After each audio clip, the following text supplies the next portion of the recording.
প্রিয় বন্ধুরা, আসসালামু আলাইকুম। এই চাচা কই তো না আসলো, পাশে থাকেন, এই চাচার সাথে কথা বলি। আসসালামু আলাইকুম। ওয়ালাইকুম আসসালাম। চাচার বাড়ি কোথায়? বাড়ি চরপক্ষিমারি নন শিমলতলি।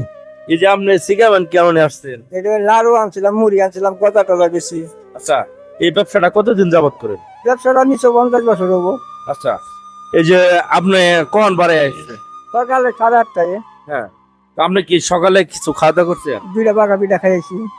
তাহলে আজকে আমি আপনার এই যে ব্যবসাটা 100 টাকা দিলাম, এটা দুপুরে খাবেন। হ্যাঁ চাচা, আপনার কি ছেলে মেয়ে নাই? আছে 2টা ছেলে 2টা মেয়ে। তারা কি দেখাশোনা করে না? দেখাশোনা করে মেয়ে 2টা বিয়ে দিয়ে হালাইছে, ছেলেরাও ঘর সংসারই চালা হয় না, আমার কোথায় দেবো। তাই? জি, তো তারপরে ওনারা কি দেখে না? মাঝে মাঝে সময় দেয় না, বৌদি বালা না তো বুঝুন না। হ্যাঁ। এই যে আপনি যে এখনো প্রায় বয়স কত হবে?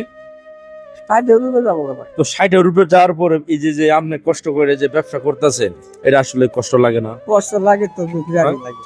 হ্যাঁ, সকালে শীতের মধ্যে বাড়াই রাখছি, এমনি আরো শ্বাসকষ্ট। এমনি কি চাচা চাচি আছে পাইছে? আলহামদুলিল্লাহ বাইসে আছে। হ্যাঁ, চাচি কি আদর করে? আদর করবো না, হ্যাঁ?